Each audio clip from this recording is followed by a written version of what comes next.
Cockpits across the Airbus product line, from the A320 family to wide-body commercial airliners like the A380, are very similar and share a commonality, making aircraft operations, training and maintenance easier while reducing the costs for pilot training time.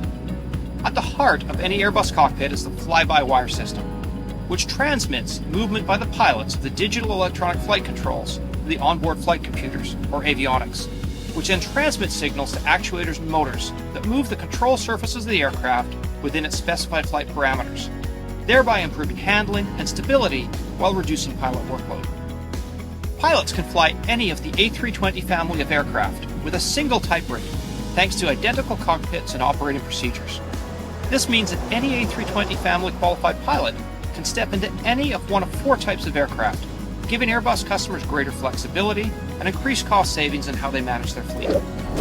When the forward fuselage of an A320 aircraft arrives here at the final assembly line in Mobile, it has already been fitted by Airbus manufacturing sites in Europe, with harnesses, connectors, and miles of wiring for the aircraft's fly-by-wire system.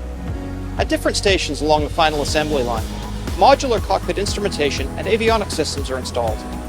The flight computers that interpret the pilot's input on the side sticks are located under the floor of the cockpit in the avionics bay. The nose of the aircraft, the radome, is made from maintenance-free composite material weighing just 44 pounds. This is so the electromagnetic waves from the onboard weather radar and antenna for the navigation instruments can penetrate through the radome without interference. Once the cockpit instrumentation and avionics packages are installed, the cockpit is calibrated and tested by aircraft engineers while other components are still being installed, like the engines and the vertical and horizontal stabilizers in the tail section of the aircraft.